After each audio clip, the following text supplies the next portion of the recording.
ஜீவகாருண்ய செம்மல் காந்தி தாத்தா, நம் தாத்தா, கருணை மிக்க பெருந்தாத்தா. நிறைய அவர் என்னென்ன கொள்கைகளை பின்பற்றினார் என்பதே பாதி பேருக்கு தெரியாது. காலிலே செருப்பு, இப்போது போல பிளாஸ்டிக் செருப்புலாம் வரல.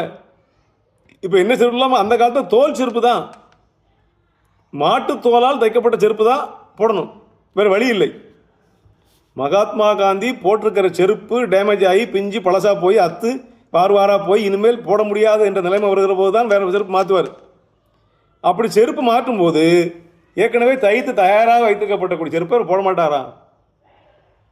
ஏனென்றால் அது உயிரோடு இருக்கப்பட்ட மாட்டின் தோலை உரித்து கூட, அல்லது உணவுக்காக அடிக்கப்பட்ட மாட்டை தோலை உரித்து கூட செருப்பு செய்ய முடியும் என்பதால், ஒரு மாடு இயற்கையாக இறந்திருக்கிறது என்று கேள்விப்பட்டால் அந்த மாட்டின் தோலை மட்டும்தான் பயன்படுத்தி செருப்பு போடுவார்.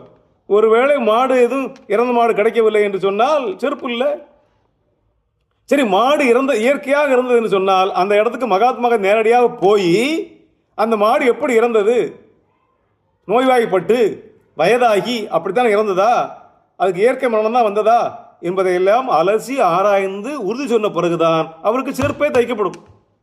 இதையெல்லாம் நாம் படிக்கிற போது ஜீவகாருண்யம் என்றால் என்ன என்பதையெல்லாம் புரிந்து கொள்ள வேண்டும். காந்தி என்றால் யார், காமராஜ் என்றால் யார், சாஸ்திரி என்றால் யார், நேரு என்றால் யார், இதையெல்லாம் புரிந்து கொள்ளாமலேயே இருந்தால் யாரையாவது தூக்கி வைத்துக் கொண்டு ஆடிக்கொண்டிருப்போம், அவ்வளவுதான்.